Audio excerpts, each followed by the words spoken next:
Untuk mendukung tutorial komputer, kalian bisa mengklik subscribe. Halo, selamat datang di tutorial komputer. Jika sebelumnya kalian bermain game Roblox lewat websitenya, yang tentunya menggunakan browser, kalian juga bisa menggunakan aplikasi di Microsoft Store. Jika kalian pergi ke gaming, di sini kalian akan menemukan game Roblox. Jika kalian memilihnya,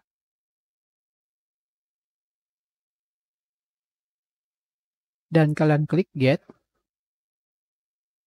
Untuk mendownloadnya, kalian pilih No Thanks.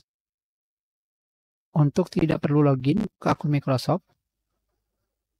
Sekarang kita tunggu sampai proses download selesai. Sudah selesai, kalian pilih Play.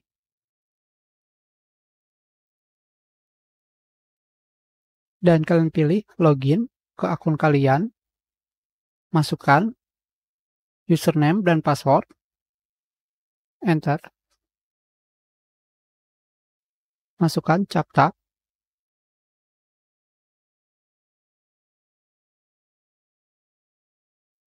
Maka kalian akan bisa langsung bermain game Roblox.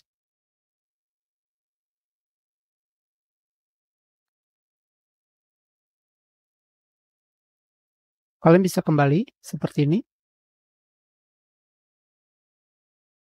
Jadi dengan ini, kalian bisa memilih ingin bermain Roblox dengan menggunakan aplikasi Microsoft Store atau pada browser. Kita sudah, terima kasih.